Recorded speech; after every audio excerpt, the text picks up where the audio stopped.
We are just a few days away from Utah football spring ball getting underway. We're talking about the biggest questions we hope that Utah can answer during the spring portion of the 2024 year on today's Locked On Utes.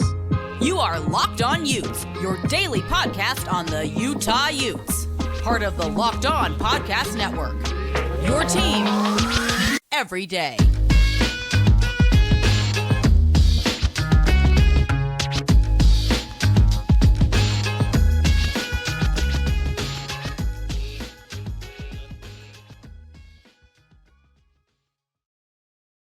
Hello, everyone, and thank you for making Locked On Utes your first listen every single day. We are available on all platforms, including YouTube and wherever you may get your podcast. If this is your first time listening to our show, make sure you like and subscribe. Would love to interact with all of you in those YouTube comments, as well as on social media, where you can follow our show on X at Locked On Utes. Today's episode of Locked On Utes is brought to you by Gametime. Download the Gametime app, create an account, and use code Locked On. That's all caps, no spaces, for $20 off your first purchase. My name is JT Wistrcill, former intern inside the University of Utah Athletic Department. Excited to be joined by Ryan McDonald of Deseret News. And Ryan, when talking about spring ball coming up here, there's a lot of things that, we see answered of the team come the season, right? Who are going to be some of the breakout players. That's something that's always fun to watch. There's so many fun things to dive into at spring ball, and we're going to see spring ball get underway. March 12th coming up here will be the first official practice, and we'll go on from there. Spring game, the Forever 22 game is going to be played April 13th. So a lot of time to dive into stuff and see everything unraveled. So we're going to kind of go back and forth and talk about the biggest questions we have that we hope get answered during Utah spring football. And I think we're starting to list off right away. My number one thing, it's not as sexy, for lack of a word, than some of the other positions are, but I think the offensive line, it's the position that as of this moment, I still think I have some questions about. When comparing it to like the secondary, which is also going to pop up on this list shortly, I just have so much trust in what Morgan Scalley and Sharif Shaw have done. And I'm not saying that about Jim Harding, but I'm more so saying it of, I thought the offensive line underperformed last year, and you're losing your two best offensive linemen. You get guys back who are going to grow and get better, but I want to see who will be the starting offensive line by the time we get to the spring game. What's the group you're trying to get and grow chemistry with out there together? I think is really fascinating because, look, Cam Rising hasn't been able to finish all the way through the last couple of years. He's dealt with some injuries and some big spots, so protecting him is paramount, and that's something that Utah has to do up front. I want to know who are the guys that are most likely to be starting come the fall, and that'll get determined in the spring. Yeah, I think that's a great point. And when you first brought that up, I was just kind of thinking, okay, yeah, they gotta fill some spots. They lost Sato Laumea. They lost Keaton Bills. Did they lose anybody else? I can't think of it. That's it. You got it. Yeah, off the top of my head. Best. That's a big deal. They're both, those are combine guys. Yeah. Like, that's not nothing. Yeah. So you lose two of your best guys. And then the point that you just brought up that I hadn't necessarily thought about was, Cam Rising, we still don't know how he's going to be. And so the offensive line becomes even that more important than it otherwise might be. If Cam Rising was healthy, you could say, all right, well, he's Cam Rising, so maybe he can compensate, if the line isn't great. But that's a great point, is we don't know how Cam's going to be. And just the simple fact of not only maybe will he be maybe a little bit limited in terms of making plays, but you want to keep the guy healthy. You can't be affording to have him be taking hits all the time, So I think you're exactly right. The O-line is huge.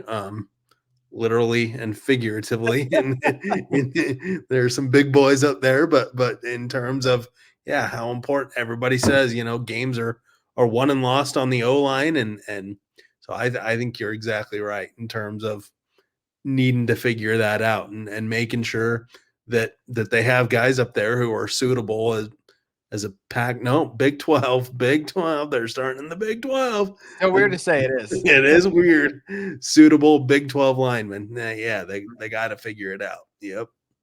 They absolutely do. And it's one of those things, too, we know how important the running game is for Utah as well. You don't want to be in second and long. And Utah found themselves in that a lot. And I think part of that was, look, Bryson Barnes, Cam Rising, big difference there. He can load the box even a little bit more than normally at times too, but it's important for you to generate that push and movement up front because I think Utah has some quality backs too. And I've said it once, I'll say it again. I don't believe based on how any of the three returners played, they were not bad. I thought they were all pretty good, to some of them better than others in different spots. Like, but I don't feel like none of them I'm like, oh yeah, the job is like his, like just give him the starting job. They should all have to go and earn it. I think most of those guys from last year will be able to do that, but they should have to based on how their play said. Because as I said, at times there were some rough spots in there. So we'll be interested to see how the offensive line ends up shaking out. That is my biggest question for spring ball. What does the offensive line look like? I am curious, Ryan, what is your biggest question? So I gotta give props to my guy, Joe Coles, fellow Deseret News coworker.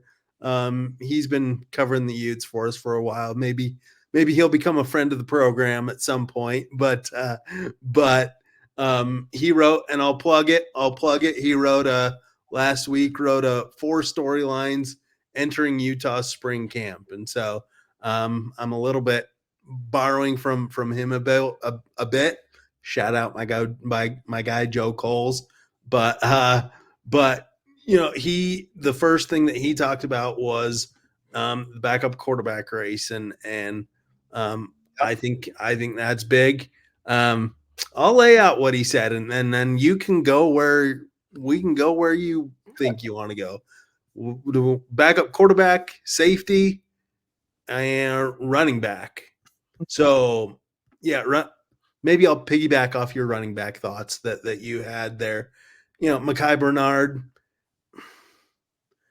I think you're exactly right when you say all of these guys have shown that they can be capable, but none of them have shown you are the guy, and that's true.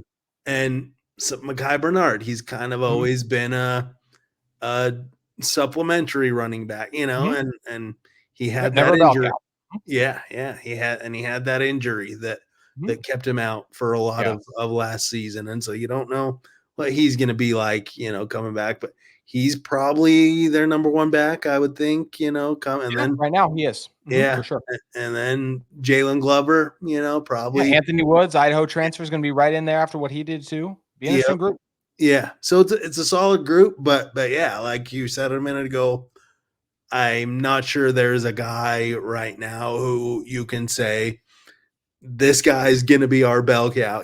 This guy is gonna get the lion's share of the carries and be really, really good. It's, to me, unless I'm not thinking of something, to me, it might be the most unsettled Utah's running game has been entering a season in a little bit, or at least entering like a spring ball in a little bit. Maybe I'm forgetting a year or something, but I don't know. It just seems really it seems not as I'm not as confident in Utah's running game as I have tended to be for a long time in a Kyle Whittingham type, system that relies so much on the running game. I'll put it that way. I'm a little bit less uncertain than I feel like I have been in a long time.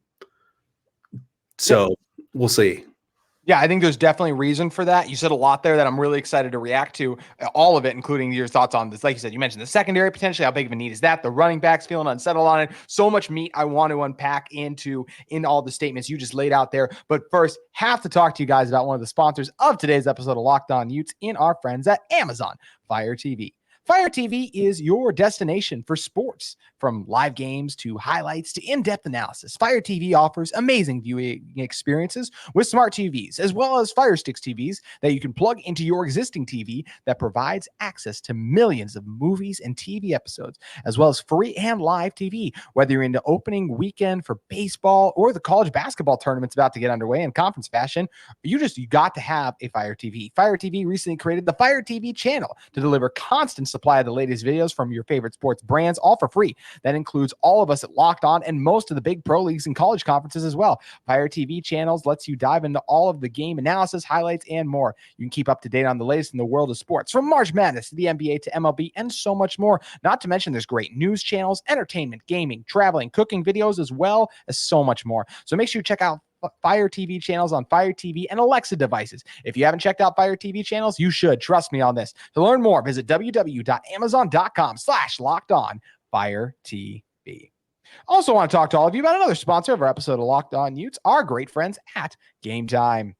Gametime is the fast and easy way to buy tickets. You shouldn't have to worry when you're buying tickets to your next big event, whether it's sports events, music events, comedy, or even theater events near you. Gametime has great last-minute deals, all-in-price views from your seats, and their best price guarantee. Gametime takes the guesswork out of buying tickets. Mention those last-minute tickets, so easy to find if you just figured out, hey, let's make that last-minute plan and go to the game. Gametime has got your back. It's also just easy to find and buy tickets for every kind of event in your area. They have great views from your seat, so it allows you to know what kind of a deal you're getting. And I also love the Gametime guarantee. It means you'll always get the best price if you find tickets in the same section and row for less. Gametime will credit you 110% of the difference. So take the guesswork out of buying tickets with Gametime. Download the Gametime app, create an account, and use code Locked On. That's capital LNO, Locked On, for $20 off your first purchase. Terms apply. Again, create an account and redeem code Locked On, LOCKEDON, for $20 off. Download Gametime today. Last minute tickets, lowest price guaranteed. And want to discuss with you another great sponsor of our friends at Locked On Utes. It's our friends at UCCU. Here's some exciting news. UCCU has just elevated their checking accounts by enhancing them with more benefits, more savings, and more online protections than ever before. A lot more, paired with the most advanced and comprehensive mobile banking tools. Elevated checking is a must-have financial product packed with lifestyle security and financial benefits. The lifestyle benefits alone include cell phone protection, roadside assistance, telehealth with 24/7 access to licensed health professionals with zero copay, and exclusive savings on travel, shopping, and dining. And elevated checking is free when you do any one of the following. Use your debit or credit card 15 or more times a month, or make a monthly direct deposit of $500 or more and maintain an average daily balance of $1,500. Otherwise, UCCU elevated checking is only $6 a month. Visit UCCU.com to open an elevated checking account online, or stop by any branch to open an account today. UCCU, love where you bank. Ryan, diving into what you were talking about with the running backs and kind of the overall state of just all the positional needs that Utah does potentially have for me. The first thing you kind of talked about was like where they rank the position of importance with the quarterbacks, the quarterbacks, running backs, and also talk those being the backup quarterbacks, and then the state of the secondary. To me, of those, is the secondary is the most pressing need to me because I do not know who is going to start in the secondary. I feel really good about Zamiah Vaughn and everyone else, even a guy like Ateo Johnson, Jonathan Hall, Nate Ritchie, who saw limited time of. I'm still like, okay, are those going to be the guys? Do we need to figure something else? There's a lot up in the air for me still that I want to kind of determine and figure out there. To me, backup quarterback is important, but and yes, I already talked about if there's an injury, that's where, and there it can be, that happens with Cam. You need to have that position solidified. But based on what we have on paper right now, of this would be Utah's starters, the goal would be backup quarterback doesn't factor in the equation too much for me. So while it is very important, and obviously being quarterback, it's going to be the most discussed topic, I think it's a little more further down the needs column. And I actually feel decent about the running back room here. Take it with, we've had other years, right, where after Zach Moss left in years past for Utah rooms as well. I think there were other times like, when Jaquindon Jackson kind of burst on the scene before we saw what Tavion Thomas was able to do. Lots of different scenarios and sequences where I didn't feel as strongly about some of those running back rooms. But this one, I like the three guys there. But to your point, there's not a bell cow. So still a need to figure out who's the guy there. But I think we'll see them all rotate in, which you can do a lot in college to me. But I'll finally get back to the defensive backs. To me, that is the most important position outside of offensive line to be figured out because Zamiah Vaughn, awesome. But the other guys I highlighted, who's going to be there? I like the flashes we saw of Smith Snowden, but how about the rest of everything that we just haven't seen enough on a consistent basis to me? CJ Blocker's another guy waiting in the wings. I love that Utah added Calhoun from Michigan. He didn't play at all. And I know it's a Wolverine secondary that was sacked, but if you haven't played at the collegiate level, I don't exactly know what you can do. So I can be excited about you, but I still have questions versus I know what like the front seven at Utah can do because I've seen them ball out at the University of Utah. And I liked what I saw from Jonathan Hall and Nate Ritchie in the bowl game.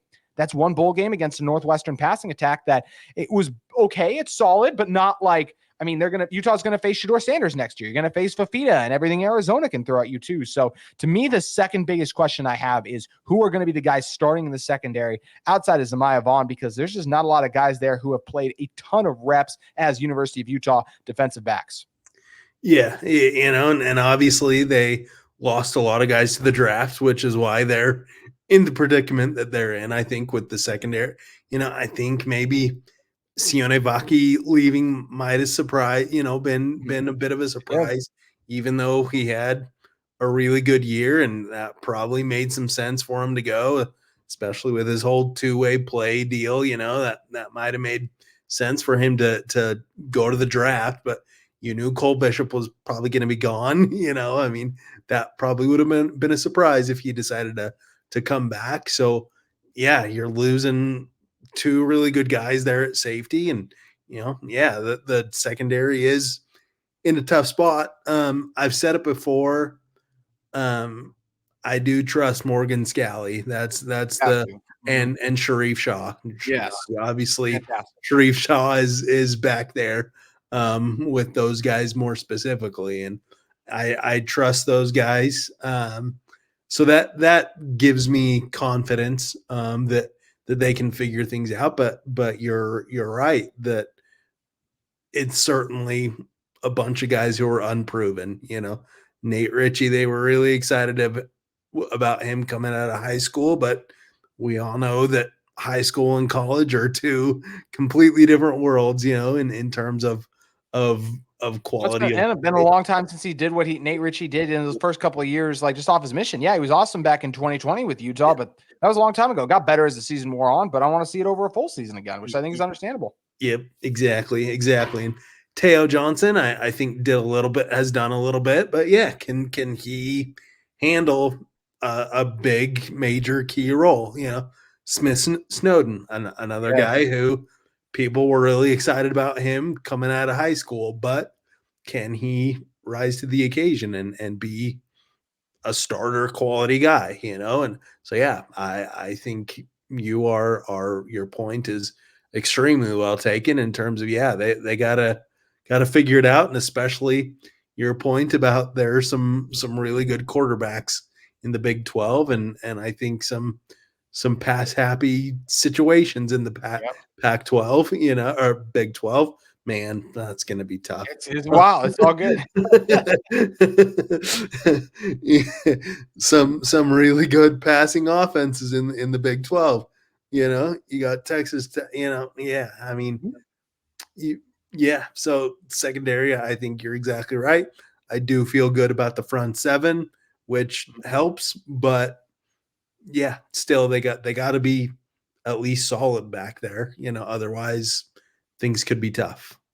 Great, and I think they will be solid. But like you said, to your point, like if this team wants to achieve its goals, they got to be better than solid. They got to be elite, and they got to gel fast. That's the most important thing to me is the chemistry. How quickly can this group click? That is what will be very interesting to see, and that's what's nice about them having this time in the spring and then all of fall camp. By the time you expect them to get to the fall season, they should be ready to rock and roll. Dove heavily into the secondary and offensive line. Just other questions I'm kind of curious to have answered is, of course, the backup quarterback job. I said, for me, I think it'll be higher for a lot of you on your list of like the most important questions. To me, it's not as pressing of a one because we did this last year with Cam Rising. And yeah, I expect him to be healthy.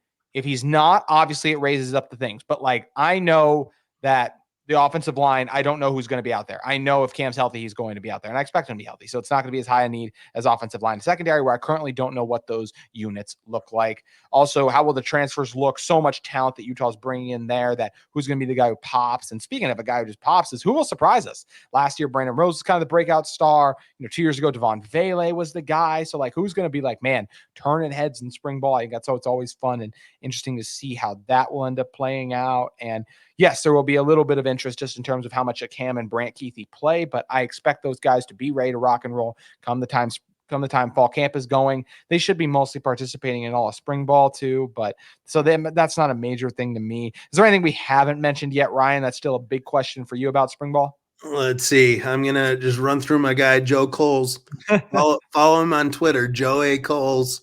Where did he go? He talks about transfers. Dorian Singer, I'm so excited for that guy. I am too. That's pretty much it. Oh, he brings up Keenan Johnson, the transfer from Georgia Tech as a quarterback, or a corner back. So there's another guy who we'll see about, another guy in the secondary. We shall see, but spring ball's fun, optimism springs eternal in the spring. Everyone's 0-0. National championship is is within reach. So it'll be fun.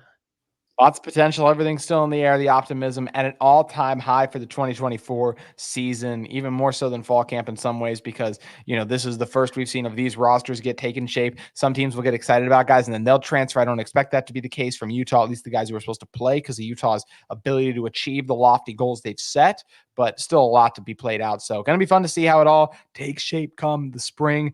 But one thing that we don't have to wait to see it take shape is the regular season picture for Utah men's basketball. And while at times it was a beautiful Picasso painting, other times it looked like that one. There was a Twitter. I saw a pig blowing up on X this recent week for like his paintings that he made. And that's kind of how the end of the season kind of started to look in the painting way for Utah. So we got to talk about the end of the season for the Utah men's basketball team, and their regular season wraps up with the Pac-12 tournament right around the corner for them. We'll be diving into all of that and its glory in one moment. But first, want to talk to all of you about our friends at LinkedIn Jobs. When you're hiring for your small business, you want to find quality professionals that are right for the role. That's why you have to check out LinkedIn Jobs. LinkedIn Jobs has the tools to help you find those right professionals for your team faster and for free. LinkedIn isn't just another job board. They have a vast network of more than 1 billion professionals, which makes it the best place to hire. Gives you access to the professionals you can't find anywhere else. LinkedIn does all that while making the process easy and intuitive. Hiring is easy when you have that many qualified candidates. So easy, in fact, that 86% of small businesses get qualified candidate within 24 hours. LinkedIn knows that small businesses are wearing so many hats and might not have the time or resources to hire. LinkedIn is constantly finding ways to make the process easier and then they even launched a feature that helps you write job descriptions, making that process even easier and quicker. 2.5 million small businesses use LinkedIn for hiring. Post your job for free at linkedin.com/lockedoncollege. That's linkedin.com/lockedoncollege to post your job for free. Terms and conditions do apply. Ryan, the Utah men's basketball team got off to a great start this year. It was so much fun to watch. Lots of fun moments just throughout the season in general, but it did not come to a good close for them. And yes, they got some nice wins, beating I shouldn't even say super impressive, but just like take care of business against Cal and Stanford. So it's like, all right, they're going to get one against Oregon and Oregon State, get steamrolled against Oregon, not steamrolled, but lose pretty handedly to the Beavs. I know it was 92-85, but there were times Utah was down big in that game. And then the Oregon State one, just a crushing 66-65 loss. Utah's so close, but Dante only missed one shot in the game for the Ducks, even though Carlson was there, showed up in a big fashion for Utah with 19.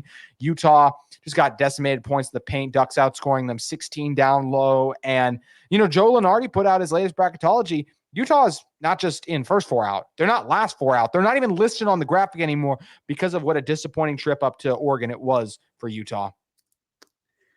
Yeah. Not great. Bad news. And it's tough. Look, I get Rolly Worcester got hurt. I get Brandon Carlson got hurt against Oregon. Like, I get that some of this happened, and it's tough when you lose key guys. I still believe in Craig Smith. I think he's a good coach. I agree. That being said, it's not great. I have a stat that I compiled. You ready? You ready for a stat, I JT? am. Okay. I like stats here. Make us smarter. All right. In the last 2 seasons through January 26th, the Utes have been 29-13. All right. Solid. Good. Deep. Good. After that, the past 2 years, they've been a combined 6-15. Ugh. That's Not bad. Yeah. So, look, I get injuries happen. I get this, that, and the other. But, man, like to just absolutely crumble from the end of January on for 2 years in a row is not good. I don't know what else there's to say. I actually have a weird theory. I don't know. But my theory is that things actually might be better in the Big 12 only because here's my theory. I don't know if it's sound logic or not. People can say that I'm up in the night. I don't, and it could very well prove to be wrong. My thinking is they might be able to recruit guys by saying, hey, come play in the best conference in college basketball, as opposed to, hey, come play in the Pac-12 where it's really bad. We're bad. There's like only one or two tournament team, Arizona's great. Washington State came out of nowhere. But after that, it's pretty bad. Like it's mediocre at best. And so that's my theory. Again, we'll see if it proves to be ridiculous. Probably will, since I came up with it. That usually is what ends up happening with the things I come up with. But that's my theory. Maybe I'm just trying to be optimistic for the future because I don't have a whole lot of optimism for Utah. As much as I like Craig Smith, and I do, I don't have a whole lot of optimism moving forward for the Utah basketball program. I'll be honest with you. We like optimism here on Locked On Utes, and especially as it comes to Utah basketball, the men's team just wasn't a lot of it to be had later on in the season, as has kind of been the case, as you highlighted with those stats. And on your Big 12 point, I think eventually Utah can get there. It's going to take some time, which I think you would agree with as well. But I do think eventually they can get to that point where they can have good years, make the tournaments. Like Utah has the potential for that. It's something that comes with time. So we'll see how it goes. The Pac-12 tournament field is set. Utah will take on Arizona State coming up Wednesday, March 13th. That's going to be really interesting to see how Utah is able to do. And look, Craig Smith has yet to win a game in the Pac-12 tournament. I think that would be big. Utah should be able to take care of business against the Sun Devils, but Arizona State's already beaten them this year. So it's going to be one that's interesting to keep an eye on. Colorado worked their way up to the 3 seed. That's a team that originally Utah was in the heat of the bubble race with, but they went in 2 different directions towards the end of the season. So another nice test for Utah. It'd be great if they could get 2 wins there. And then that battle with Washington State, unless Stanford or Cal pull it out, is going to be fascinating to witness too. And anything up top, you're just going to have to end up reaching Arizona. So that's going to be that'll be a gauntlet in and of itself. I just don't see anyone in the Pac-12 getting past the Wildcats personally, but interesting Pac-12 bracket for Utah. Going to be fun to watch it play out, see what Craig Smith's team has in store for the Sun Devils and the Buffs. And you got to take care of business against the Sun Devils to even face off against the Buffs. So we'll see how it all plays out. A lot happening this week with the University of Utah Athletics. Spring ball back. We got basketball rolling in. So much to watch for and be mindful of. Ryan, where should everyone head over to if they want to keep it all straight? Deseret.com, Deseret.com. We'll be covering everything. My guy Brandon Judd will be down in Vegas at the Pac-12 tournament, covering basketball. And Joe Coles will be up covering football. So follow those guys on the Twitter and read us at Deseret.com. You got to follow yourself on Twitter too, at Ryan W. McDonald. You can't forget that either. We appreciate you joining us as always, Ryan. Thank you. And my pleasure. Appreciate you, man. That's going to do it for today's edition of Locked On Utes. We'll be back with you tomorrow previewing more of spring ball. We look forward to seeing you then.